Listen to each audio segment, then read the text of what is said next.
யார் சாதி பேசுறாங்க தெரியுமா உங்களுக்கு? பேசுறதுக்கு ஒண்ணுமே இல்லாத மாங்கா மடைய பெருமைன்னு சொல்லிக்கிறதுக்கு படிப்போ அறிவோ அழகோ எதுவும் இல்லாத கூமுட்ட அவன் தான் என்ன சொல்லுவான், எங்க சாதி மாதிரி என்ன 50 கேள்விக்கு பதில் சொல்லிடு. ஒண்ணுமில்ல, மனப்பாட பகுதியில் இல்லாத 20 குறள் சொல்லு. நீ பெரிய ஆணின்னு நான் ஒத்துக்கிறேன். நேற்று வரை நீங்களும் நானும் ஒன்றாயிருந்த எளிய சாதாரண மக்களின் வாழ்க்கையில் குளிபறிக்க வருகிறார்கள். நம்ம வீட்டு கல்யாணத்துக்கு பாய் வந்தாரு, சாப்பிட்டாரு, 50 ரூபா மொய் எழுதினாரு, என்ன சாப்பிட்டாரு? அதே சாம்பார் தான், ரசம் தான். கல்யாண வீட்டுல கறி போடக்கூடாது, சைவம் தான் போடணும். சரி, என்ன பண்றது? போறோம், சாப்பிடாம வர முடியுமா? முடியாது. சாப்பிடலாம். 50 ரூபா. நம்ம வீட்டு கல்யாணம், பாய் வந்தாரு, மொய் எழுதினாரு, என்ன சாப்பிட்டாரு? சாம்பார் ரசம் சாப்பிட்டாரு. பாய் வீட்டுல கல்யாணம், இந்த பாய் உட்கார்ந்து இருக்காரு, பாய் வீட்டுல கல்யாணம், நான் போனேன், 50 ரூபா மொய் எழுதுனேன், என்ன சாப்பிட்டேன்? இந்த சாப்பாட்டுல மண்ணள்ளி போடுறதுக்கு ஒரு கூட்டம் வருது. நம்ம ஊர்ல சாதாரணமா சொல்லுவாங்க, கிளவி சொல்லுவா, திங்கிற சோத்துல மண்ணள்ளி போடுறவங்க அப்படின்னு. அவன் தான் வர்றான். ஊர் 2 பட்டால் தனக்கு கொண்டாட்டம் என்று நினைக்கிற கூத்தாடிகளுக்கும் சொல்கிறேன், நீங்கள் என்ன பெரிய பூனையா? இந்த கருப்பில் எந்த சாயமும் ஒட்டாது. ஏனென்றால் இந்த கருப்பு தான் பிறப்புக்கும் எல்லா உயிர்க்கும் என்று சொன்ன கருப்பு. இந்த கருப்பு தான் நாகூர் ஆண்டவரின் அடக்க ஸ்தலத்தின் மீது அந்த பச்சை துணியை போர்த்துவதற்கு பழனியாண்டி பிள்ளை என்கிற ஒரு இந்துவை தேர்ந்தெடுத்து வைத்திருக்கிறது. 10 தலைமுறையாக, 1 இல்லை 2 இல்லை 10 தலைமுறையாக அந்த இந்து குடும்பம் ஆகூர் ஆண்டவருக்கு தருகிற ஆடையை அணிவிப்பதற்காக 30 நாட்கள் விரதம் இருந்து நோன்பு காப்பார்கள். நோன்பு காத்த அந்த துணியை பெட்டியில் வைத்துக் கொண்டு வர மாட்டார்கள் நண்பர்களே, கையில் மடியில் வைத்து கொண்டு வந்து போற்றுவார்கள்.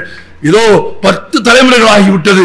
உலகத்தின் எந்த பெரிய பணக்கார முஸ்லீமும் கொண்டு வந்து ஒரு துணி கொடுத்தால் கல்லறையின் மீது வைத்து வழிபட்டு விட்டு அந்த கணமே எடுப்பார்களே தவிர அதில் போர்த்துவதற்கு நாகூர் ஆண்டவருக்கு, சகூலமீது என்கிற நாகூர் ஆண்டவருக்கு பழனியாண்டி பிள்ளையின் பச்சை துணிதான். இந்த உறவை எவராலும் முடிக்க முடியாது. நாகூர் ஆண்டவருக்கும் பழனியாண்டி பிள்ளை குடும்பத்திற்கும் என்ன உறவோ அந்த உறவு தான் திருப்பரங்குன்றத்தில் முருகனுக்கும் சிக்கந்தருக்கும். இன்பம் எய்துக, எல்லா உடலும் நோய் தீர்க, எல்லா உயிரும் இன்பம் எய்துக, எல்லா உடலும் நோய் தீர்க, எல்லா உணர்வும் ஒன்றாதல் உணர்க. நிறைந்த அவைக்கு தலை தாழ்ந்த பணிவான வணக்கம். வழக்கமாக மாவட்ட நிர்வாகத்தின் சார்பில் நிகழ்ச்சி முடிந்தவுடன் நன்றி உரைக்கு யாராவது ஒருவர் வருவார், உண்டுதானே? தமிழ்நாட்டில் பொதுவாக எல்லா நிகழ்ச்சிகளிலும் கடைசியாக இடம்பெறுவது நன்றி உரை. நன்றி உரை சொல்லும் போது அரங்கத்தில் நிறைய பேர் சொல்லுங்க எல்லாம் போடுவான். ஆமா, இதெல்லாம் எதுக்கு கேட்கணும்னு நம்ம ஆள்புற கிளம்பி போயிடுவான். நன்றி உரை சொல்லுகிற போது அரங்கத்தில் நிறைய பேர் இல்லாமல் இருப்பதை அரங்கத்தில் இருக்கிற எல்லோரும் ஒப்புக்கொள்வதால் எனக்கு தோன்றுகிறது, நன்றி உரை சொல்லுகிற போது அரங்கத்தில் நிறைய பேர் இல்லாமல் இருப்பதாலோ என்னவோ தமிழர்கள் நன்றி உணர்ச்சியில் கொஞ்சம் பின்தங்கி இருக்கிறார்கள் என்று தோன்றுகிறது. எனவே மரபான நன்றி உரைக்கு முன்பாகவே எங்கள் மூவரின் சார்பிலும் ஒரு நன்றி உரையை நான் சொல்ல விரும்புகிறேன். முதலில் சொல்லிவிட்டு தொடங்குகிறேன். முதல் நன்றி உரை இந்தியாவில் எந்த மாநிலத்திலும் இல்லாத விதமாக ஒரு அறிவு திருவிழாவாக பெரும் செல்வங்களான புத்தகங்களை கொண்டு வந்து ஓரிடத்தில் நிறுத்தி மக்களுக்கு தரும் புத்தக திருவிழாவை நடத்தும் தமிழக அரசுக்கு நன்றி பாராட்டுகிறேன். நான் இந்தியாவின் எல்லா மாநிலங்களுக்கும் சென்றவன் என்கிற முறையில், உலகின் 19 நாடுகளுக்கு பயணம் செய்தவன் என்கிற முறையில் சொல்கிறேன், இப்படி ஒரு திருவிழா போல் புத்தக திருவிழா நடத்துகிற ஒரு மாநிலம் இந்தியாவில் இல்லை, கிடையாது. முதலில் தமிழக அரசுக்கு நன்றி. இரண்டாவது நன்றி, பல ஆண்டுகளாக இந்த புத்தக திருவிழாவை எளிய முறையில் அல்லாமல் அழகிய முறையில் திட்டமிட்டு இதே இடத்தில் சிறப்பாக நடத்தும் மாவட்ட ஆட்சித்தலைவர் உள்ளிட்ட மாவட்ட நிர்வாகத்தை சேர்ந்த அனைவருக்கும் என் நெஞ்சம் நிறைந்த நன்றி. நான் இதை சாதாரணமான வார்த்தையாக சொல்லவில்லை. நான் பிற்பகல் நேற்று வேறொரு ஊரில் நிகழ்ச்சி, இரவு நீண்ட நேரம் வேலை, அதிகாலையில் பயணம் செய்து பிற்பகல் 1:30 மணிக்கு இங்கு வந்து சேர்ந்தேன். வந்து சேர்ந்த 2வது நிமிடம் என்னை வரவேற்பதற்கு ஆட்கள் வந்து விட்டார்கள். வந்து சேர்ந்த நிமிடத்திலிருந்து இனி நாங்கள் புறப்பட்டு போகிற வரையில் உள்ளங்கையில் வைத்து அன்பு செலுத்துகிற அன்பு தம்பிகளும் அன்பு நண்பர்களும் நிறைந்த பெரம்பலூருக்கு வருவது மகிழ்ச்சி தருவதாலும் அவர்களுக்கு நன்றி சொல்வது என் கடமை என்பதாலும் நன்றி சொல்கிறேன். இன்றைய நிகழ்வை உங்களுக்கும் எனக்காக நடத்தி தந்திருக்கும் அன்புக்குரிய டாக்டர் வரதராஜன் அவர்களுக்கும் உங்கள் அனைவர் சார்பிலும் நன்றி பாராட்டுகிறேன். நிறைவாக தொலைக்காட்சிகளை விட்டுவிட்டு புத்தக திருவிழாவுக்கு பெருந்திரளாக வந்திருக்கும் பார்வையாளர்களாகிய உங்களை பாராட்டுகிறேன். மிகவும் பிற்படுத்தப்பட்ட மாவட்டம் என்று தமிழ்நாட்டில் கருதப்படும் பெரம்பலூரில் தான் புத்தக திருவிழாவில் விற்பனை அதிகமாக இருக்கிறது. மிகவும் பிற்படுத்தப்பட்ட மாவட்டம் என்று சொல்லப்படும் பெரம்பலூரில் தான் 9 மணிக்கு பிறகு கூட புத்தக திருவிழாவிற்கு இவ்வளவு பார்வையாளர்கள் அமர்ந்திருக்கிறார்கள். ஒரு பண்பாட்டு நடவடிக்கையாக பெரம்பலூர் தன்னை வளர்த்துக் கொண்டிருக்கிறது, உயர்த்திக் கொண்டிருக்கிறது. உங்களுக்கும் என் நெஞ்சம் நிறைந்த நன்றி. நன்றி உரை முடிந்து விட்டது. ஆம், இனி பேச வேண்டும். இப்ப ரொம்ப முக்கியம் நேரம். சங்கீதத்தை விட இங்கீதம் ரொம்ப முக்கியம். அவர்கள் இருவரும் பேசிய ஒவ்வொரு சொல்லையும் நான் ரசித்தேன். அதற்கு முன்பு இந்த அரங்கில் இசைக்கல்லூரியின் மாணவர்கள் நிகழ்த்திய பறை இசை, அதை அங்குலம் அங்குலமாக ரசித்தேன். ஏனென்றால் தமிழ் என்றால் இசை, தமிழ் என்றால் இயல், தமிழ் என்றால் கவிதை, தமிழ் என்றால் நாடகம், முத்தமிழும் நிறைந்ததுதான் தமிழ். நான் சில பகுதிகளை உங்களுக்கு சொல்கிறேன். நீங்கள் நான் எந்த வார்த்தையை சொல்ல வேண்டுமோ அதை சொல்லாமல் விட்டு விடுகிறேன். கோடிட்ட இடத்தை நிரப்புக, கோடிட்ட இடத்தை நிரப்புக என்று உங்களை கேட்டுக்கொள்கிறேன். முத்தமிழும் கொண்டு 3500 ஆண்டுகள் பழமையும் இளமையும் கொண்ட உலகின் ஒரே மொழி எது? பத்தலியே, நிறைய சொல்லணும். நண்பர்களே, நான் உங்களுக்கு சொல்கிறேன், முன்னுரையில் நேர்பட சொன்னார் திரு வரதராஜன். இந்த மொழியை அழிப்பதற்கும் இந்த இனத்தை அழிப்பதற்கும் ஒரு கூட்டம் வடக்கில் இருந்தும் கிழக்கில் இருந்தும் தெற்கில் இருந்தும் வருவதற்கு முயற்சிக்கிறது. ஆனால் அந்த கூட்டத்திற்கு, அதை முயற்சிக்கிறவர்களுக்கு நான் சொல்ல விரும்புகிறேன், எந்த திசையில் இருந்து வந்தாலும் எந்த கொம்பனாலும் தமிழை அழிக்க முடியாது. எவனாலும் தமிழை அழிக்க முடியாது. அப்படி தமிழை அழித்தால் தமிழன் தான் இதை செய்ய வேண்டும். தமிழனை தவிர வேறு யாரும் தமிழை அழிக்கவே முடியாது. ஏனென்றால் தமிழ் என்று சொல்வதற்கு கூசுகிறவன் தமிழன் ஆகிவிட்டான். 2 தமிழர்கள் பார்த்தால் தமிழில் பேசிக் கொள்வதற்கு வெட்கப்படுகிறார்கள், கூசுகிறார்கள். தமிழர்களின் பண்பாட்டு மரபான நேரில் பார்த்தவுடனேயே 2 கரங்களையும் குவித்து வணக்கம் என்று சொல்லுகிற பண்பாட்டு நடவடிக்கையை தமிழர்கள் மறந்து விட்டார்கள். அதைவிட ரொம்ப ரொம்ப ரொம்ப ரொம்ப ரொம்ப துன்பமான விஷயம், உலகத்தில் எந்த மொழிக்காரனும் செய்யாத குற்றத்தை தமிழன் செய்கிறான். தன் மொழியில் பிறமொழி சொற்களை கலந்து வேறு எந்த மொழிக்காரர்களும் பேசுவதில்லை. நீங்கள் லண்டனுக்கு போனால் பிரேக்ஃபாஸ்ட் சாப்பிட்டியா என்று எந்த வெள்ளைக்காரனும் உங்களை கேட்க மாட்டான். நீ தமிழன் என்பதற்காக பிரேக்ஃபாஸ்ட் சாப்பிட்டியா, இது என்ன மொழி? have you taken your breakfast தான் கேட்பான். நம்மால மட்டும்தான் பிரேக்ஃபாஸ்ட் சாப்பிட்டியான்னு கேட்கிறான். ஒரு ஆள் குறுக்க நிக்கிறாரு, வழி விட சொல்லணும். ஒரு ஆங்கிலேயன் அல்லது ஒரு பிரெஞ்சுக்காரன் ஒரு ஐரிஷ்காரன் என்ன சொல்வான்? Move, please move, can you move, good you move, kindly move, move, இதுதான் சொல்லுவான். நம்மால தான் சொல்றான், கொஞ்சம் மூவ் பண்ணுங்க.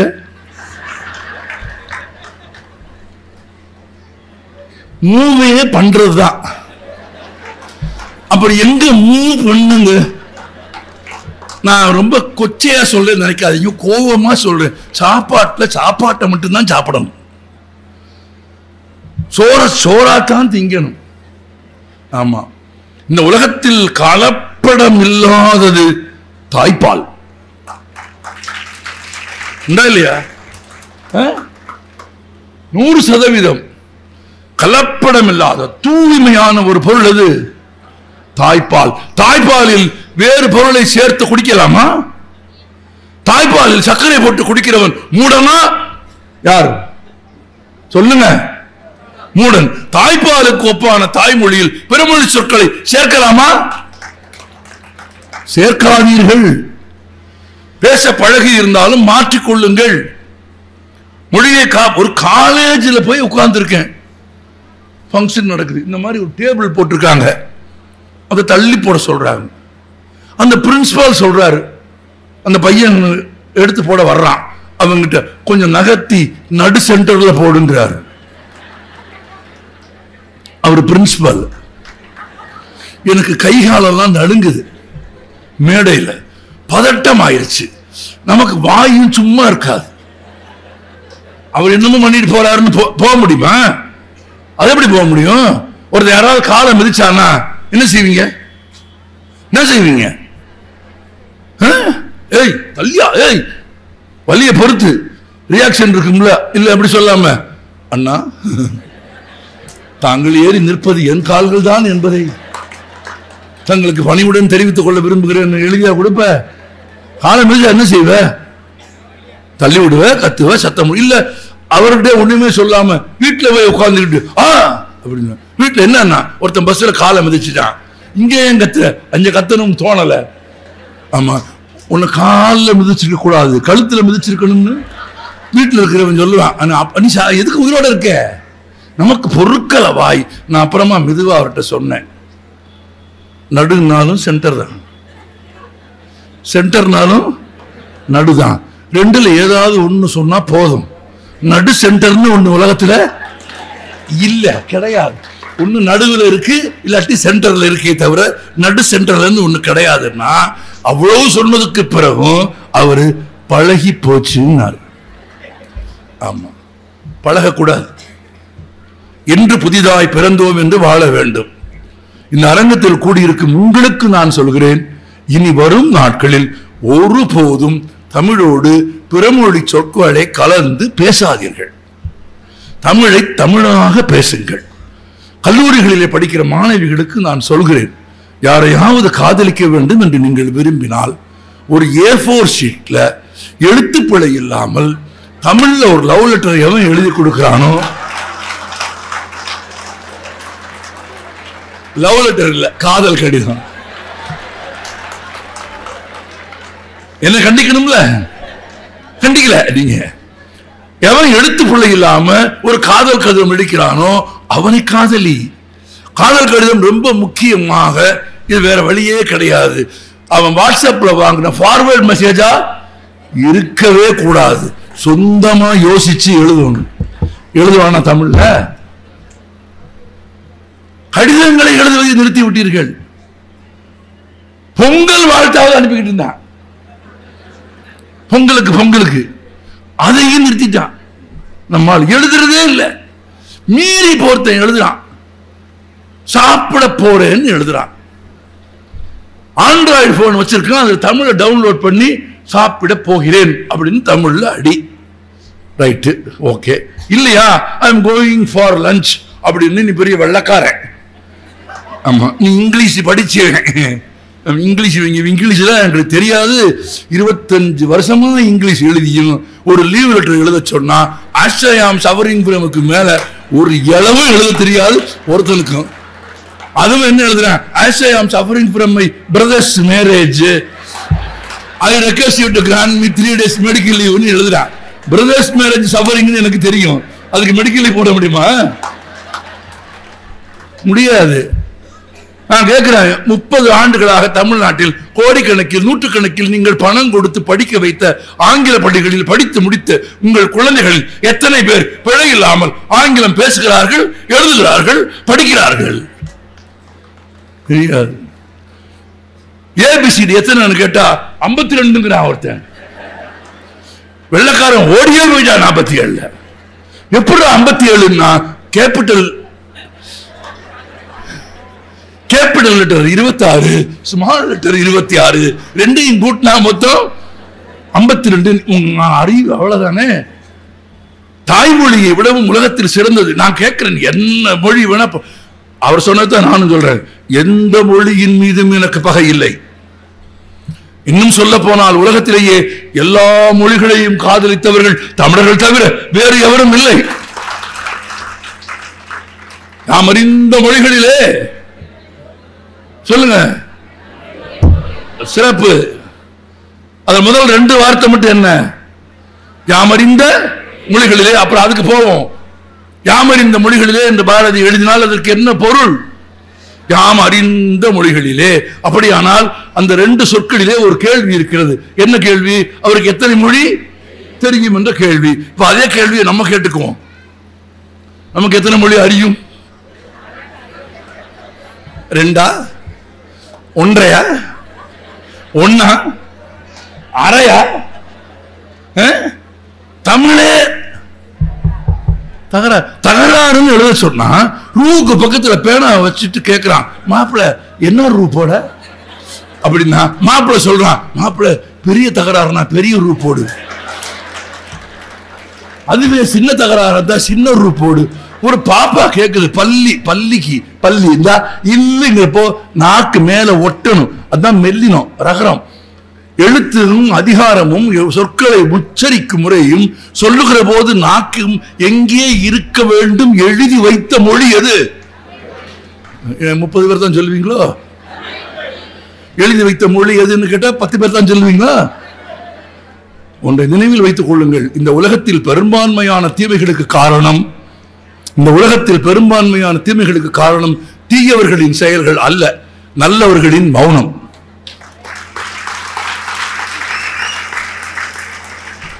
தப்பு நடக்கும்போது நமக்கு என்ன அப்படின்னு நம்மால் பார்த்துட்டு இருப்பான். ஆனா அதுவே தனக்கு நடந்தா ஒன்னு பள்ளிக்கூடத்துக்கு போறான், நான் பார்க்கிறேன், அவர் குழந்தை பிரைஸ் வாங்க வந்தா போன் எடுத்துட்டு கண்டு தண்ணி கொட்டுது. அவன் என்ன பண்ணிருக்கான், 2ஆம் வகுப்புல ஒரு பாட்டு பாடியிருக்கான்.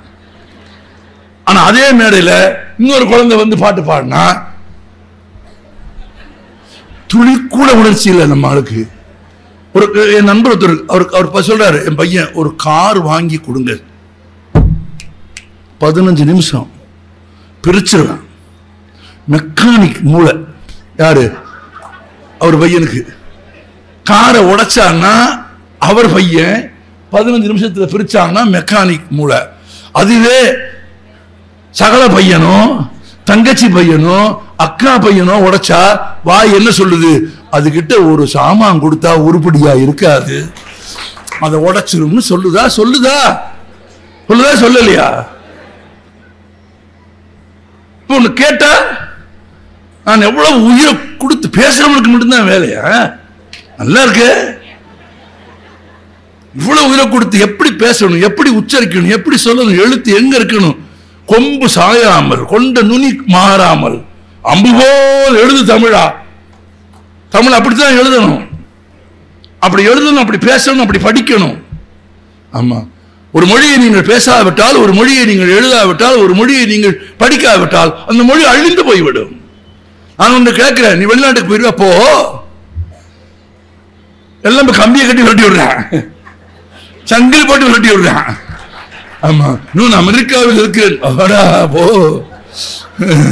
நான் ஆஸ்திரேலியாவே இரு, எந்த நாட்டுக்கு வேணா போ, எங்க வேணா போ, கிரீன் கார்டு வாங்கு, பிரவுன் கார்டு வாங்கு, ரெட் கார்டு வாங்கு, என்ன கலர்லையும் கார்டு வாங்கு, வேறு நாட்டு பிரஜையாக கூட மாறிவிடு. ஆனால் உன் கடவுச்சீட்டில் எழுதுகிற போது உன் பெற்றோர்களின் பெயரை நீ எப்படி மாற்றி எழுத முடியாதோ அப்படியே உன் தாய்மொழியின் பெயரையும் மாற்றி எழுத முடியாது. முடியுமா? யுவர் மதர் டங் அப்படிங்கறத நீ தமிழ்ல போடாம வேற ஒன்ன போட்டீங்கன்னா ராங் இன்ஃபர்மேஷன், உன்னை விசா கொடுக்காம உன்னை வீட்டுக்கு அனுப்பிடுவான். அப்படியானால் நீ குடியுரிமை கூட இந்தியாவில் பிறந்து விட்டு நீ அமெரிக்க குடிமகனாகி விட முடியும், அண்டார்டிகாவிலே கூட நீ பிரஜா உரிமை வாங்கிவிட முடியும். ஆனால் உலகத்தின் எந்த பகுதிக்கு போனாலும் உன் இனத்தின் பெயரை, நீ தமிழன் என்கிற அடையாளத்தை, உன் தாய்மொழி தமிழ் என்பதை, உன் பெற்றோர்களின் பெயரை உன்னால் மாற்ற முடியுமா? அப்ப மாற்ற முடியாது. உன் பெற்றோர்களின் பெயருக்கு இணையானது எது? எது? இப்பவும் பாருங்க, இங்கிட்டு தான் ஒரு 10 பேர், அங்கிட்டு பூரா. நான் அடிக்கடி புத்தன் சொல்றதுதான் சொல்றேன். புத்தன் சொல்றான், புத்தன் எப்ப சொல்றான்? கிறிஸ்து பிறப்பதற்கு 2300 ஆண்டுகளுக்கு முன்பு சொல்கிறான். இந்த உடம்பில் 9 துவாரங்கள் இருக்கு. சந்தேகம் இருக்கா? இல்ல. இந்த 2, 4, 6, 7, முன்னால 1 பின்னால 1, 9. ரைட்டா? புத்தன் சொன்னா இந்த உடம்பில் 9 துவாரங்கள் இருக்கின்றன. 9 துவாரங்களில் இருந்து வெளிப்படும் பொருட்களும் நறுமணமற்றவையாகத்தான் இருக்கின்றன. மனிதர்களே மனிதர்களே, வாயில் இருந்து வரும் சொற்களாவது நறுமணம் மிக்கதாக இருக்கட்டும் என்று புத்தன் சொன்னான். அப்படியானால் எப்படி பேச வேண்டும், எப்படி எழுத வேண்டும் என்று 10 பாட்டும் 8 தொகையும் வைத்து உலகத்திற்கே பண்பாட்டையும் நாகரிகத்தையும் பிறப்புக்கும் எல்லா உயிர்க்கும் என்று 2000 ஆண்டுகளுக்கு சொன்ன உலகத்தின் ஒரே மொழி எது? இப்பதான் வேலை செய்யுது. இவ்வளவு 20 நிமிஷம் போராட வேண்டியிருக்கு வாயை திறந்து தமிழ்னு சொல்ல வைக்கிறதுக்கு. அப்படி மொழி நம்முடைய மொழி. அவ்வளவு பெரிய செல்வம், அவ்வளவு புத்தகங்கள் உலகத்தில் எந்த மொழியிலும் கிடையாது. இன்னைக்கு அமைந்தது பாருங்க. முத்துக்குமாரும் நானும் எடுத்தது, 2 பேருமே எடுத்தது திரிகடுகம். நானும் திரிகடுகத்தில் தான் ஒரு வரி எடுத்தேன். தலைப்பு நான் தான் கொடுத்தேன். திரிகடுகத்தில் இருந்து ஒரு வரி எடுத்துத்தான் எல்லோருக்கும் படிக்க வேண்டும் என்பதற்காக அந்த வரியை கொடுத்தேன். ஏன் கொடுத்தேன் என்பதையும் சொல்லிவிடுகிறேன். ஏன் திரிகடுகம்? திரிகடுகம் என்றால் என்ன? தமிழுக்கு என்ன சிறப்பு? தமிழுக்கு என்ன உயர்வு? தமிழுக்கு என்ன பெருமை? நீ 5 வயது குழந்தையா? உனக்கு பொருள் புரியாவிட்டாலும் நீ மனப்பாடம் செய்து கொள்வதற்கான இலக்கியம் என்பது குழந்தைக்கு தருகிற போது எப்படி இருக்க வேண்டும்? பிறந்த குழந்தைக்கு பிரியாணி கொடுக்க முடியுமோ? எவ்வளவு பிரியம் இருந்தாலும், எவ்வளவு விருப்பம் இருந்தாலும் பிறந்த குழந்தைக்கு பிரியாணி கொடுத்தால் என்ன ஆகும்?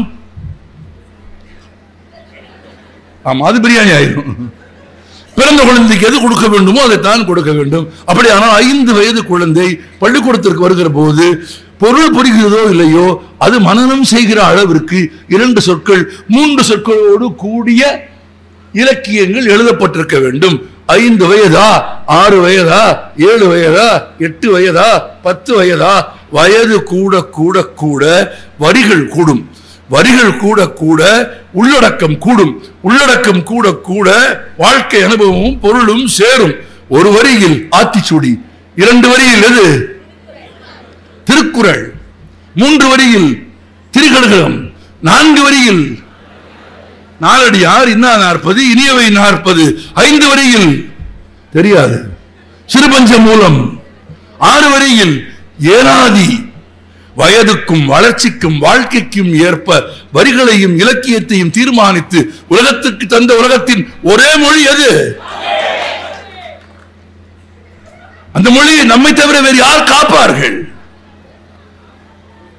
யாருக்கு இந்த செல்வமான ஒரு மொழி வாய்த்திருக்கிறது? தேவாரமாக மாறுகிற போது தமிழ் பக்தியாக உருவுகிறது.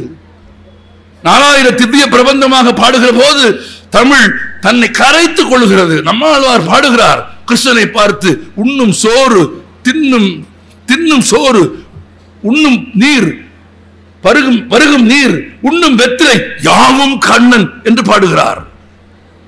ஒரு திவ்ய பிரபந்த பாடல் இருக்கிறது. ஆண்டாள் இல்லை, ஒன்றடிப்படி ஆழ்வார் பாடுகிறாள். நான் உன் கோவிலுக்கு வந்து வணங்க வேண்டும் என்றால் எப்போதும் உன்னை வணங்குவதற்கு நான் என்னவாக இருக்க வேண்டும்? உன் கோவிலில் படியாக கிடந்தால் உன் பவளவாயை எப்போதும் பார்த்து கொண்டிருக்க முடியும் என்று படியாய் கிடந்தேனும் உன் பவளவாய் காண்பேனோ என்று பக்தியில் முகிழ்த்தது தமிழ். அறமும் நெறியும் சொன்னது தமிழ். வீரம் பேசியது தமிழ். போர்க்களத்திற்கு தாய் தேடி போகிறாள். சங்ககால தாய் கையில் வாளோடு போகிறாள். போர்க்களத்துக்கு போகிற ஒரு பெண், ஒரு கிழவி, ஒரு தாய் ஏன் வாளோடு போகிறாள்? உலகத்திலேயே வீரம் சேர்ந்த பாடல் அது. மகனை தேடி போகிறாள்.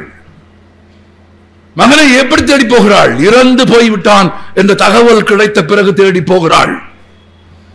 இறந்த மகனை தேடி போவதற்கு தலைவிரி கோரமாக கண்ணீரோடு அழுதபடி ஊரையே கூட்டியபடி நெஞ்சில் அடித்துக் கொண்டு போகவில்லை. மாறாக இறந்த மகனின் உடலை தேடி வாளோடு போர்க்களத்திற்குள் போய் பார்க்கிறாள்.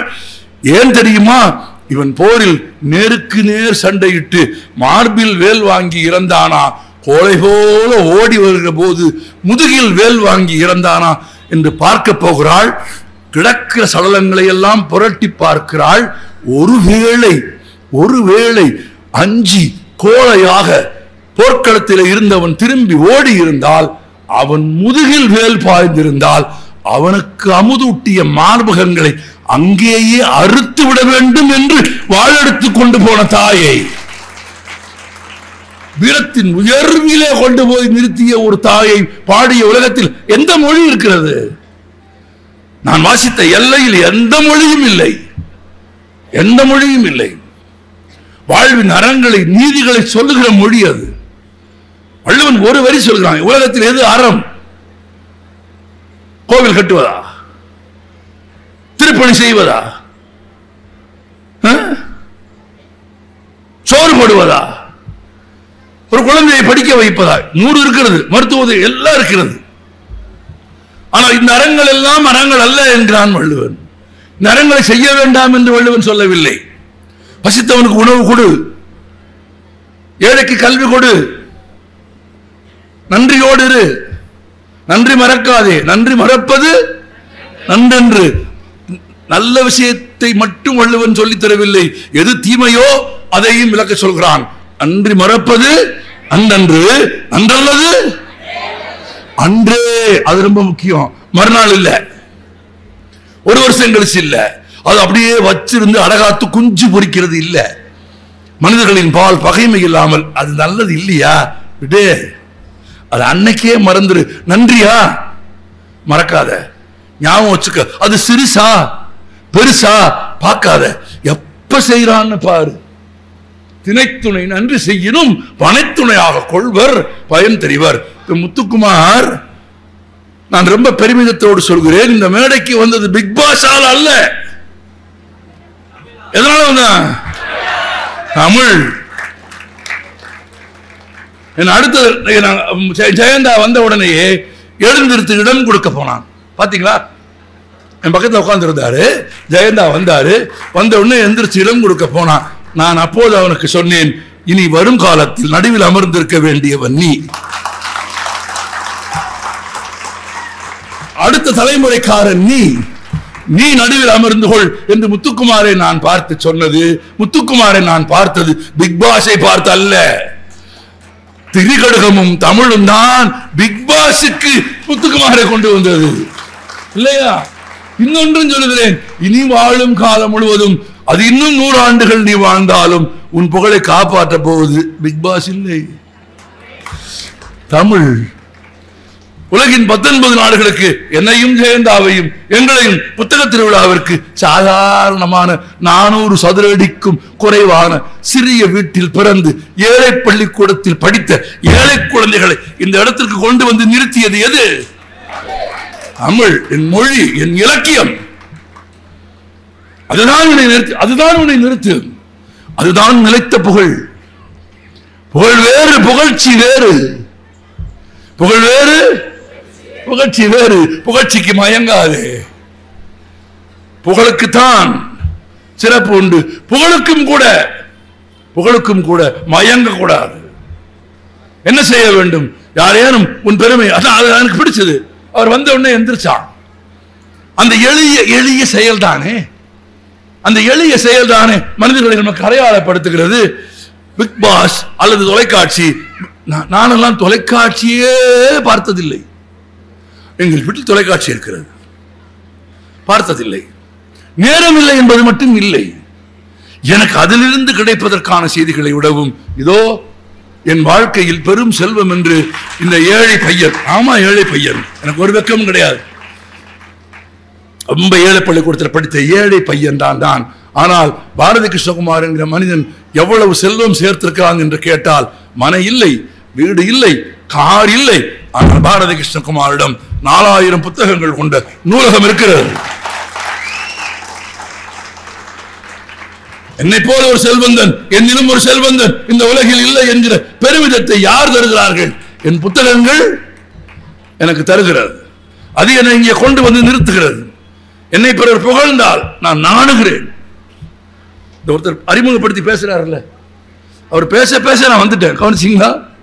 ஏன் விட்டா அவர் இன்னும் 10 நிமிஷம் பேசிடுவார். நமக்கு குச்சமா இருக்கு, இந்த உட்கார்ந்து இருக்காரு, அதுக்குன்னு 5 பக்கம் 10 பக்கம் எழுதிட்டு வந்துடுவார். ஆமா, எங்களுக்கு இதெல்லாம் நடக்கும். நாங்க மேடையில் உட்கார்ந்துருப்போம். தனது அயராத பணிகளுக்கு இடையிலும் நம்ம உட்கார்ந்து இருக்கும்போது சொல்லுவாங்க, இதெல்லாம் நாங்க மேடையில் உட்கார்ந்து இருக்கும்போது சொல்லுவார், தனது அயராத பணிகளுக்கு, வேலையே இல்லாம வீட்டில் உட்கார்ந்துருப்பேன். ஆனா கொடுத்து சொல்லுவார், தனது அயரான பணிகளுக்கு இடையும் எங்களுக்கு நேரம் ஒதுக்கி, இல்லையா சும்மா தாயா இருந்தேன், நான் வீட்டில் தான் ஐயா இருந்தேன், நீங்க கூப்பிட்டது வந்துட்டேயா. ஆனா கிடையாது. ஆனா மேடையில் சொல்லுவாங்க, அவர் பேசினால் உலகமே. அது சாயங்காலம் மீட்டிங் முடிஞ்சதுக்கு பிறகு போறவன் சொல்ல வேண்டியது, உருப்படியா பேசினானா இல்லையான்னு நீங்க சொல்லணும். இங்க ஒருத்தர் சொல்வார், அவர் எழுத்தின் இல்ல. நண்பர்களை ஒன்றை நினைவில் வைத்துக் கொள்ளுங்கள், வரும் போகும் செல்வமும் வறுமை. இன்றைக்கு ஏழை என்றைக்கும் ஏழை இல்லை, இன்றைக்கு ஏழை என்றைக்கும் ஏழை இல்லை. இன்றைக்கு பணக்காரன் என்றைக்கும் பணக்காரன் இல்லை. செல்வம் வரும் போகும். ஆமா, வரும் போகாது, புகழும் இகழும், நல்ல பேரும் கெட்ட பேரும். அவன மாதிரி ஒருத்தன் உண்டா அப்படிங்கிறது இருக்கு, அவன மாதிரி ஒருத்தன் உண்டா அப்படிங்கிறது இருக்கு. அது வந்துச்சுன்னா போகாது. நான் சொல்ல விரும்பல, எனக்கு தெரிஞ்சு ரொம்ப நெருக்கமான ஒருத்தர் செத்து போயிட்டார். அவர் செத்த அன்னைக்கு அவருக்கு 2 சம்சாரம், இடது பக்கம் சம்சாரம், வலது பக்கம் சம்சாரம். ஆமா, 2 பக்கம். அன்னைக்கு மழை, அவர் செத்த அன்னைக்கு மழை. 2 பெரியம்மாவும் சொல்லுது, ஐயா செத்துட்டாங்க. என்ன சொல்லுது? வானமே அழுகுது அப்படின்னு சொல்லுச்சு. வெளியே உட்கார்ந்து சொன்னா, பெரிய மனுஷன் போனா இன்னைக்கு தாயா மழை பெய்யுதுன்னா. இது 2ல எது ரசமா இருக்குன்னு பாருங்க. 2ல எது ரசமா இருக்கும்? வரும் போகும், புகழும் இகழும். அது நீங்க தேடுறதெல்லாம் கிடையாது, சம்பாரிச்சுக்கணும். நான் இன்னும் கூட ஒரு சின்ன ரகசியம் உங்களுக்கு சொல்லிட்டு போயிடுறேன். ஆமா, ஆனா வெளியே சொல்லக்கூடாது. ஓகே, சம்மதமா? எப்போதும் மரணத்திற்கு அஞ்சாதீர்கள். நீங்கள் அஞ்சுவதால் அது வராமல் இருக்க போவது இல்லை. நீங்க அப்பலோல போய் படுத்துக்கிட்டாலும் சரிதான், அப்பலோ போய் படுத்துக்கிட்டாலும் சரிதான், 250 ரூபாய்க்கு இட்லி வாங்கி சாப்பிட்டாலும் சரிதான், எங்க போய் படுத்துக்கிட்டாலும் சரிதான், எல்லா கதவையும் பூட்டிக்கிட்டு படுத்தாலும் சரிதான். வண்டி வந்துட்டா போகத்தான் வேணும். அப்ப அதுக்கு ஏன் பயப்படுற? செத்து. ஆமா, யாரா இருந்தாலும் சாகத்தான் வேணும். நீ சாகலன்னா, நீ நானும் சாகலன்னா இவங்க எல்லாம் எப்படி வாழ்வாங்க? அவங்களுக்கு இடம் வேணாமா? அவங்களுக்கு ஸ்பேஸ் வேணாமா? போறவன் போனாத்தான், வந்தவரெல்லாம் தங்கி விட்டால் இந்த மண்ணில் நமக்கே இடமே. இது யார் பண்ணா? கண்ணதாசன் போயிருவோம். அலோபதி, ஹோமியோபதி, அப்புறம் என்னென்ன பதி இருக்கு? ஆமா, திருப்பதி, எம்பதி, எங்க வேணா போ, முடிஞ்சிடும். ஆனா இன்னொரு ரகசியம் சொல்றேன், மரணத்துக்கு பயப்படாதீங்க. ஏன்னா பெரும்பாலும் மனுஷனுக்கு பயமும் கோலத்திலும் எங்க இருந்து வருது? செத்துருவோமோ, ஏதாவது பிரச்சனை வந்துடுமோ, அதனால ஒரு நஷ்டம் வந்துடுமோ? ஒன்றும் வராது. நட்டத்தை தாங்கிக்கிட்டு சுமந்துக்கிட்டு மானம் கெட்டு ரோஷம் கெட்டு கேவலமா வாழ்றதை விட மோதி செத்து போயிடலாம். அது இன்னும் வீர மரணம். என்ன சொல்றீங்க? மரியாதை ஊர்ல வைக்கும் சொல்லுவான், செத்தாலும் மரியாதையா செத்தாண்டா அப்படின்னு சொல்லுவான். இவன் இன்னும் ஜாகாம திரியிறான் பாடுறா அப்படின்னு ஒரு பேர் வாங்குறதுக்கு வீரமா. அதோட இன்னொரு நன்மையும் சொல்லி தரேன் உங்களுக்கு. பணத்துக்கு ஏன் பயப்பட வேணாம்னா, நீங்க உயிரோடு இருக்க வரைக்கும் உங்களுக்கு சாவு வராது. எனக்கும் தான். நீங்க உயிரோடு இருக்க வரைக்கும் உங்களுக்கு சாவு வராது. சாவு வரும்போது நீங்க உயிரோடு இருக்க மாட்டீங்க. எப்படினாலும் நம்மளும் சாவும் சந்திக்க போறது இல்ல. சந்திக்கவே போகாத சாவை பத்தி ஏன் பயப்படணும்?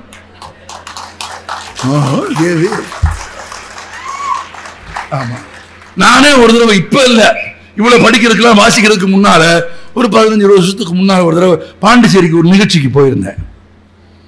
ஒரே காய்ச்சல், பயங்கரமான காய்ச்சல். காய்ச்சல்லாம் இங்கிருந்துலாம் தண்ணி ஊத்துனா ஆவியாயிருங்கிற அளவுக்கு காய்ச்சல்.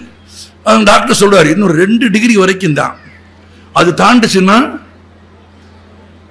மூளை பிறண்டுரும். ஏற்கனவே அது அப்படித்தான் இருக்குன்னு அந்த டாக்டருக்கு கண்டுபிடிக்க தெரியல. நம்மளாம் நட்டு தானே, நட்டு கேஸ் தானே நம்ம பூரா. டாக்டருக்கு தெரியல, இன்னும் 2 டிகிரி தாண்டுச்சுன்னா ரொம்ப கஷ்டமாயிரும். அதனால ஐஸ் வைங்க, கட்டி வைங்க, எல்லாம் வைங்க, எல்லாத்தையும் வச்சுட்டு மாத்திரை எல்லாம் கொடுத்துட்டு படுங்க அப்படின்ட்டு போயிட்டாங்க. ஒரு கனவு எனக்கு, காய்ச்சல்ல நான் செத்து போற மாதிரி. ஆமா, முடிச்சுட்டேன். பயத்துல வேர்த்து காய்ச்சல் விட்டுச்சு. செத்து போயிட்டோம் கனவுல பார்த்துட்டு நம்ம செத்து போனதை நம்மளே பார்க்க முடியுமா? அப்படியே இருக்கு, கொஞ்சம் கூட கலர்ஃபுல்லா இருக்கு. ஆமா, எல்லாம் பதறாங்க வர்றாங்க. ஆமா, செத்துட்டோம் தெரிஞ்சு போச்சு. வேர்த்து பயத்துல முழிச்சு பார்த்தேன், பயத்துல வேர்த்ததுல காய்ச்சல் விட்டு போச்சு. முதல் நன்மை, சாவு கொடுத்த கனவுலையே சாவு பெரிய நன்மையை கொடுத்துருச்சு. இப்ப அடுத்த கவலை வந்துருச்சு எனக்கு. ஒருவேளை கனவுல வந்தது மாதிரியே செத்து போயிட்டோம்னா நம்மளை எந்த ஊருக்கு கொண்டு போவாங்க? எப்படி கொண்டு போவாங்க? சொந்த ஊருக்கு கொண்டு போவாங்களா, இல்ல வேலை பார்க்குற ஊருக்கு கொண்டு போ? அதை கூட ரொம்ப முக்கியமா, எல்லா பெட்டியும் 6 அடி தானே இருக்கும்.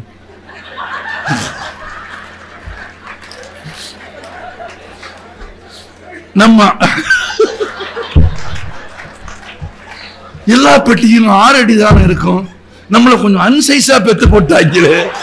நம்ம ஒரு 6-3 இருக்கிறமே எப்படி கொண்டு போவாங்க? ஐயோ, சுத்தி இருக்கிறவங்களுக்கு ரொம்ப சிரமம் கொடுப்போம் போல தெரியுது. அவன் சொல்லுவான், இவன் செத்ததுக்கு பிறகு இவன் அளவு கூட்ட முடியல, இருக்கிறவங்க இவன் மடங்க மாட்டான், இருக்கிறவங்க சொன்ன பற்றி கேட்க மாட்டான், திமிரா திரிவான். இந்த வாரங்க செத்ததுக்கு பிறகு அதுக்காக விட்டுட்டு போயிட போறானா? அதெல்லாம் ஒண்ணும் கிடையாது. எப்படியாவது மடக்கி உள்ள வச்சு 24 மணி நேரத்துக்குள்ள இப்ப பேசுவான். எல்லாரும் பேசுவான். என்ன பேசுவான்? நீங்கள் வாழ்ந்த வாழ்க்கையை பேசுவார்கள். மரணத்திற்கு பிறகு, நம்முடைய மரணத்திற்கு பிறகு மற்றவர்கள் என்ன பேசுவார்கள் என்று தெரிந்து கொள்ள வேண்டும் என்ற விருப்பம் நமக்கு இருந்தாலும் நம்மால் தெரிந்து கொள்ள முடியாது. ஆமா, ஆனா ஒரு வழி ஒண்ணு தெரியும், யார் செத்தாலும் ஒண்ணு கட்டாயமா சொல்லுவேன். அது ஏழையாக இருந்தாலும், பணக்காரனாக இருந்தாலும், அறிஞனாக இருந்தாலும், கவிஞனாக இருந்தாலும், பிக் பாஸா இருந்தாலும், ஸ்மால் பாஸா இருந்தாலும், பாஷாகவே இல்லாம இருந்தாலும், என்னவா இருந்தாலும், யார் செத்தாலும் ஒண்ணு கட்டாயம் கேட்பாங்க, எத்தனை மணிக்கு கேட்பாங்களா? அதுக்கு எடுக்கிறதுலாம் அப்புறம் போயிட்டார், எத்தனை மணிக்கு? அவன் சொல்லுவான், மத்தியானம் 2 மணிக்கு. ஏப்பா 4 மணிக்கு வைக்க கூடாது, சாப்பாட்டு நேரத்துக்கு வைக்கிறீங்க. அம்மா வர்றவன் ரொம்ப கேர்ஃபுல்லா இருப்பான். இவன் போறான்னு இவனுக்காக நம்ம சாக முடியுமா? வாழ்ந்த வாழ்க்கை எப்படி? ஒரு பையன் எழுதுனா, எனக்கு பேரு ஞாபகத்தில் இல்ல, ராமசாமி செத்து போனான். அது சரி, அவன் எப்போது வாழ்ந்தான்? வாழ்ந்தவன் தான் சாக முடியும். என்ஆர் தாசன் ஒரு கவிஞர் எழுதினான். ஆமா, ஒரு செத்துட்டான், 45 வயசு. ஊர்ல இருக்கும் போது வந்தான், மாலை போட்டான். அவன் நினைச்சுக்கிட்டான், யாரு எவன் விளங்கலையா, செத்தவன். அவன் நினைச்சுக்கிட்டான், 45 வருஷம் இந்த ஊர்ல வாழ்ந்தோம், ஒருத்தன் கும்பிடல நம்மள. ஒரு பொம்பளை ஒரு ரோஜா பூவை கொண்டு வந்து அப்படி கொடுத்து ஐ லவ் யூன்னு சொன்னாலா? சொல்லல. அது கூட வேணாம். அப்படி போகும்போது ஒரு தடவை அப்படி பார்த்தாளா? கிடையாது. ஒருத்தி பார்க்கல, ஒருத்தி பேசல, ஒருத்தன் கும்பிடல, ஒரு ரோஜா பூ. செத்து போயிட்டோம். ஒக்கா மக்கா வரிசையா வந்து நின்று கும்பிடுறான், பூ வைக்கிறான், கும்பிடுறான். அவன் நினைச்சானா 45 வருஷமும் பணமாவே வாழ்ந்திருக்கலாம் போல இருக்கே. தாய்மொழியை பிழையாக, தவறாக, சரியாக பேசாதவர்கள் அப்படிப்பட்ட வாழ்க்கையை தான் வாழ்கிறார்கள். எனவே உங்கள் மரணத்திற்கு பிறகு யார் என்ன பேச வேண்டும் என்று நீங்கள் விரும்பினால் வரும் போகாது. எது? புகழும் இகழும். நீங்கள் சம்பாதித்த புகழும் இகழும் வரும் போகாது. வரும் போகும். எது? செல்வமும் வறுமையும் போனால் வராது, உயிரும் மானமும் வருமா? வராது. இதை கற்றுக் கொடுத்த மொழி இந்த மொழி. அதனாலதான் திருக்கடுகம் தெரியுமா? 3 மருந்து. ஒவ்வொரு பாட்டிலையும் 3 செய்தி. அவர் ஒரு 3 செய்தி சொன்னாரு. இதுல ஒரு சின்ன சுருக்கமா சொல்லி முடிச்சிடறேன் நான். யாராவது உன்னை முகத்துக்கு நேராக புகழ்ந்தால் அதை ஏற்காதே, வெட்கப்படு, அதை தடுத்து நிறுத்து, வலியாத. ஆமா, போதும், நிறுத்து. நீ புகழ்கிற அளவிற்கு தகுதியுடையவனாக நான் என்னை மாற்றிக் கொள்கிறேன். எனக்கு எதேனும் புகழ் இருக்குமானால் அது என் மரணத்திற்கு பிறகு இந்த உலகம் சொல்லட்டும். வள்ளுவன் சொன்னா, ஒருமை கண் தான் கற்ற கல்வி ஒருவருக்கு எப்ப வரும்? எழுமையும் ஏமா புடைத்து. அப்படின்னா நீ படிச்ச படிப்பு 7 பிறவிக்கு வரும்னா, எவன் கற்றவனோ, எவன் கல்வியில் சிறந்தவனோ, எவனோ அறிவில் சிறந்தவனோ அவன் மரணத்தை வெல்லுவான் என்று பொருள் இல்லையா? 1948 ஜனவரி 30ஆம் தேதி 50 கிலோ எடைக்கும் குறைவான அகிம்சையை வாழ்நாள் முழுவதும் போதித்த மகாத்மா காந்தி 3 தோட்டாக்களால் கொல்லப்பட்டார். நான் உங்களை கேட்கிறேன், இந்த உலகத்தில் காந்தியின் சிலை இல்லாத நாடே கிடையாது, ஒரு நாடு கிடையாது. காந்தியின் சிலை இல்லாத 48 ஜனவரி 30 அவர் கொல்லப்பட்டார். இன்றைக்கும் காந்தி வாழ்கிறாரா இல்லையா? அதுதான் நண்பர்களே வரலாறு. கொல்லப்பட்டவர் வாழ்கிறார், கொன்றவன் அழிந்து போனான், கொன்றவன் இல்லாது போனான். கொன்றவர்கள் மீண்டு வர வேண்டும் என்று முயற்சிக்கிறார்கள்.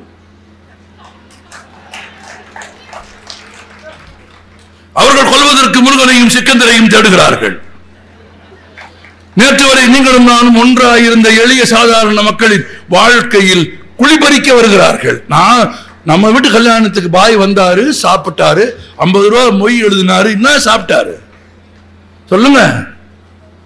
சாம்பார், அந்த சாம்பார் தான், அதே சாம்பார் தான், ரசம் தான். கல்யாண வீட்டில் கறி போடக்கூடாது, சைவம் தான் போடணும். சரி, இன்னும் புறம் கல்யாண வீட்டை சபிக்க முடியுமா? முடியாது. சாப்பிடாம வர முடியுமா? முடியாது. சாப்பிடலாம். 50 ரூபா. நம்ம வீட்டு கல்யாணம், பாய் வந்தாரு, மொய் எழுதினாரு. என்ன சாப்பிட்டாரு? சாம்பார் ரசம் சாப்பிட்டாரு. பாய் வீட்டில் கல்யாணம், இந்த பாய் உட்கார்ந்து இருக்காரு. பாய் வீட்டில் கல்யாணம், நான் போனேன், 50 ரூபா மொய் எழுதுனேன். என்ன சாப்பிட்டேன்? இந்த சாப்பாட்டுல மண்ணள்ளி போடுறதுக்கு ஒரு கூட்டம் வருது.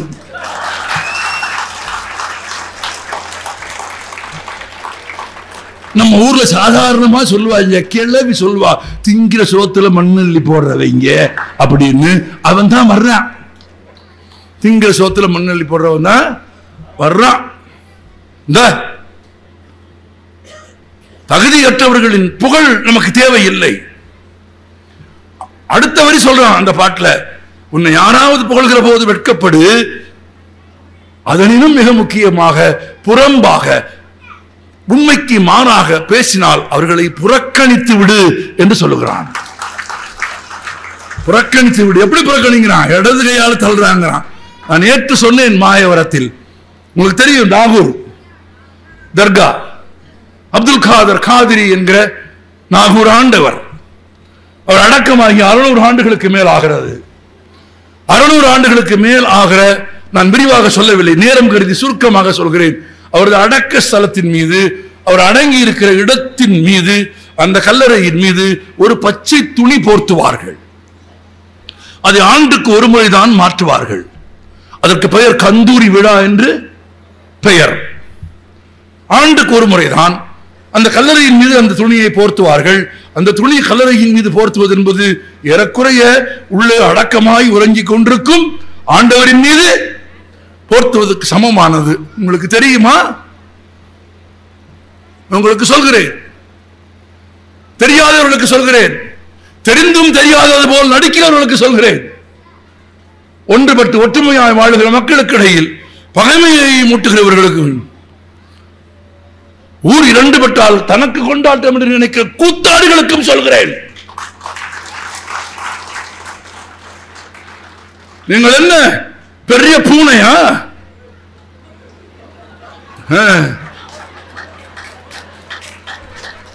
எங்கள் அப்பத்தை நாங்கள் கொண்டு வந்து உங்களிடம் கொடுத்து நீங்கள் நியாயமாக பகிர்கிறா என்று பார்ப்பதற்கு, டேய் தமிழன் வேறடா.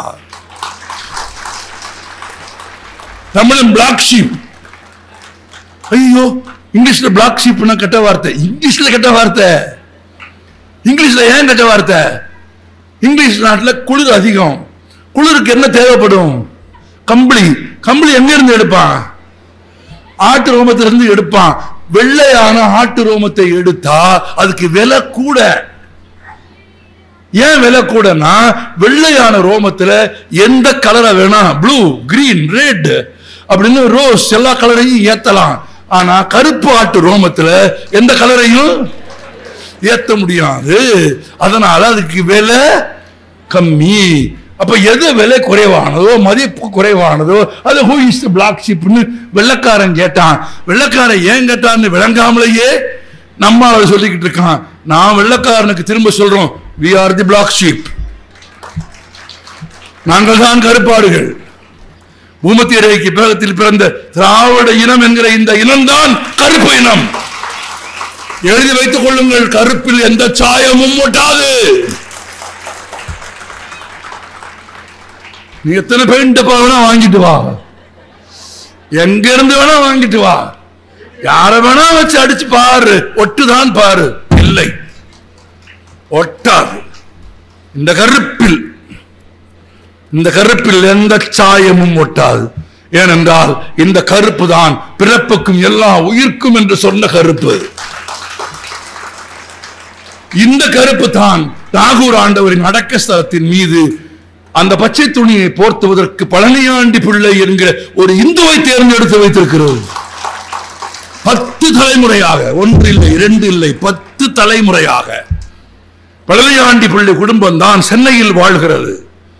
ஆண்டுக்கு ஒரு முறை நாகூர் ஆண்டவரின் கல்லறையின் மீது போர்த்துகிற அந்த துணியை நெய்வதற்காக தனி தறி போடுவார்கள். அந்த தறியில் வேறு துணி நெய்ய மாட்டார்கள். எனக்கு கண் கலங்குகிறது. ஆண்டவர் குடும்பத்திற்கு தனித்தறியில் நெய்த துணியை கொண்டு வந்து அணிவிக்க வேண்டும் என்பதற்காக அந்த குடும்பம் ஒரு இஸ்லாமியர் ரமலான் நோன்பு நிற்பதை போல, ஒரு இந்து விரதம் இருப்பதை போல அந்த இந்து குடும்பம் நாகூர் ஆண்டவருக்கு தருகிற ஆடையை அணிவிப்பதற்காக 30 நாட்கள் விரதம் இருந்து நோன்பு காப்பார்கள். நோன்பு காத்த அந்த துணியை பெட்டியில் வைத்துக் கொண்டு வர மாட்டார்கள் நண்பர்களே, கையில் மடியில் வைத்து கொண்டு வந்து போற்றுவார்கள். இதோ 10 தலைமுறைகள் ஆகிவிட்டது.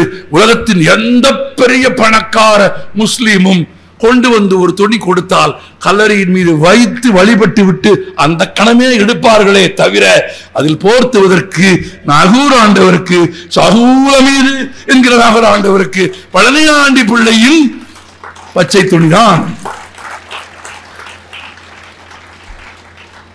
இந்த உறவை எவராலும் முடிக்க முடியாது. இந்த உறவை எவராலும் முடிக்க முடியாது. நாகூர் ஆண்டவருக்கும் பழனியாண்டி பிள்ளை குடும்பத்திற்கும் என்ன உறவோ அந்த உறவு தான் திருப்பரங்குன்றத்தில் முருகனுக்கும் சிக்கந்தருக்கும்.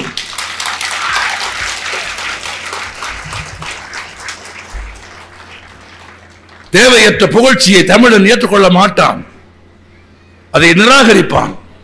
அது மட்டும் இல்லை, அன்னை பற்றி பேசுகிற அவதூறுகளை தமிழன் பொருட்படுத்தவே மாட்டான்.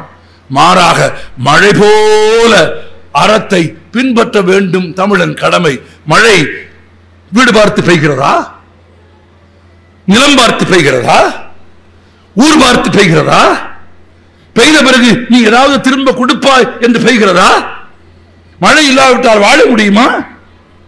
விசும்பின் துளி வீழின் அல்லால் மற்ற ஆங்கே பசும்பு தலை காண்பது அரிது. ஒரு மழை துளிதான் 2000 வருஷத்துக்கு முன்னால் பாடிட்டான். அந்த மழை எதையும் எதிர்பார்ப்பதில்லை.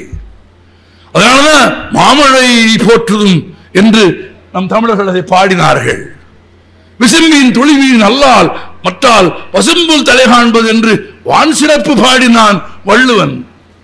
ஆண்டாள் பாடுகிறாள் திருப்பாவையில் நோன்பில், ஆழிமலை கண்ணா ஒன்று நீ கைகரவேல் ஆளியுள் கூடு புக்கு முகந்து ஆர்த்து ஏறி பாளையந்தோளுடைய பத்மநாபன் கையில் என்று பாடுகிற போது கடல் நீர் தான் ஆவியாகி மேலே போய் என் கண்ணனை போல் கரிய மேகமாகி மழை பொழிகிறது என்று, மழை எப்படி பெய்கிறது என்பதை 9ஆம் நூற்றாண்டில் விஞ்ஞான பூர்வமாக தமிழில் எழுதிய ஆண்டாள் வாழ்ந்த மொழி இந்த மொழி.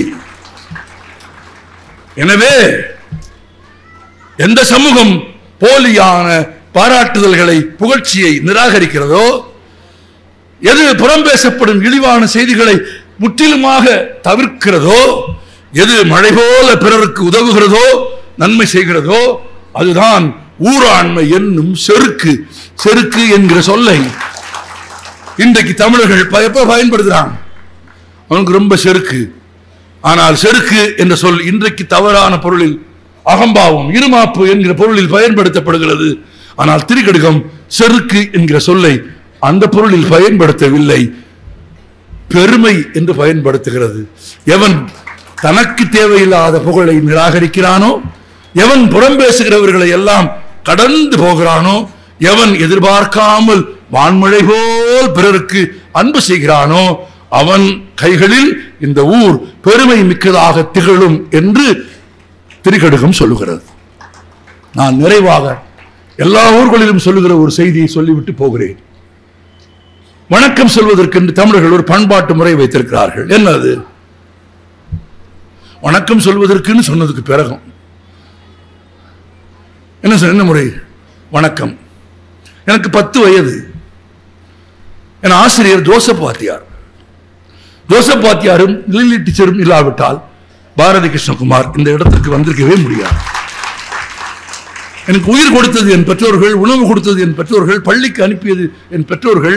ஆனால் சாதி பார்க்காமல், மதம் பார்க்காமல், வேறுபாடு பார்க்காமல் இந்த குழந்தையின் பிஞ்சு விரல்களை பிடித்து தமிழும் ஆங்கிலமும் தோ என் எழுத்து பாருங்கள், ஜோசப் வாத்தியார் கொடுத்த எழுத்து. தமிழும் ஆங்கிலமும் பிழையற எழுதவும் பேசவும் கற்றுக் கொடுத்த ஜோசப் வாத்தியாரும் லில்லி டீச்சரும் இல்லாமல் பாரதி கிருஷ்ணகுமார் இல்லை. ஜோசப் வாத்தியார் கேட்டார், ஒருத்தர் பார்த்தா என்னடா செய்வோம்? வணக்கம் சொல்லுவோம் சார். ஏன்டா சார்? பார்த்தா சொல்லணும்ல. அது தெரியும்டா. ஏன் தெரியாது? 10 வயசுல என்ன தெரியும்? ஜோசப் வாத்தியார் எனக்கு சொல்லிக் கொடுத்தார். நான் அதை உங்களுக்கு சொல்லித் தருகிறேன். உங்கள் குழந்தைகளுக்கு சொல்லித் தாருங்கள், தலைமுறைக்கு சொல்லித் தாருங்கள், நீங்கள் கடைபிடியுங்கள். அவர் சொல்லிக் கொடுத்தார். டேய், இந்த கையால என்ன பண்றோம் சொல்லுங்க? சாப்பிட்றோம். இந்த கையால என்ன பண்றோம்? கழுவுறோம். சொல்லுங்க, கழுவலையா? அப்படியே தெரியுறீங்க. இன்னும் ரக்கம். இந்த கை சாப்பிட்றோங்கிறது மட்டும் கூட்டமா சாப்பிட்றோம் அப்படின்னா இந்த கையால சாப்பிடுகிறோம், இந்த கையால் கழுவுகிறோம். ஆமா, ஆயின்னு சொல்லிட்டாரு. ஆமா, கரெக்ட் சார். எங்க ஊர்ல ஆயினா அப்பத்தா சார், அதோட பொருள் இருக்கு. தமிழ்ல ஒரு சொல்லுக்கு 100 பொருள் இருக்கு. ஆமா, இந்த கையில சாப்பிடுறோம், இந்த கையில கழுவுறோம். எங்க வாத்தியார் சொல்லி கொடுத்தாரு, தோ சாப்பிடுற கையையும் கழுவுற கையையும் ஒன்னா சேர்த்து எதுக்கு வர்றவங்கிட்ட தமிழன் சொல்றான், எப்படி என் 2 கையையும் நான் சமமா ஒன்னா நடத்துறேனோ அது மாதிரி எதுக்கு வர்றவன் சாதி பார்க்காம கீழ் சாதியா அப்பர் பெர்த் லோயர் பெர்த்தாடா, என்னடா பரீட்சை எழுதி பாஸ் பண்ணியாடா மேல் ஜாதியில பிறந்தீங்க?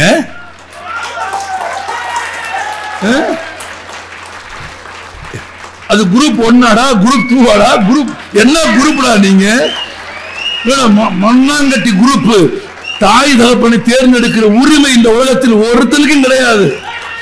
அது மட்டும் இல்ல, நாம தான் பிள்ளையா பிறக்கணும், அவங்களும் செலக்ட் பண்ணல. ஒரு நைட் ஷோவுக்கு போகாம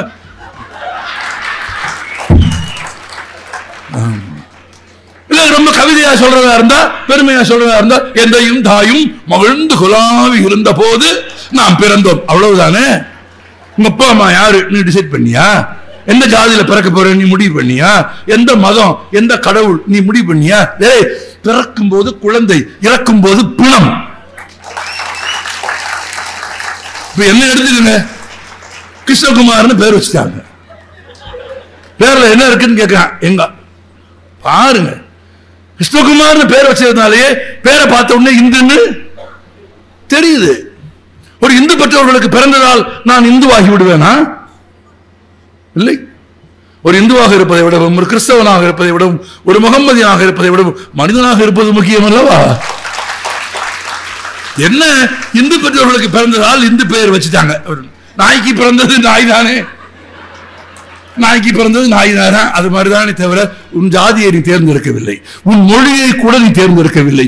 எந்த ஊரு, எந்த கிராமம் நீ தேர்ந்தெடுத்தியா? இல்ல அதுக்கு ஏதாவது பரிசு எழுதினியா? அப்புறம் எங்க சாதி தான் உலகத்திலே.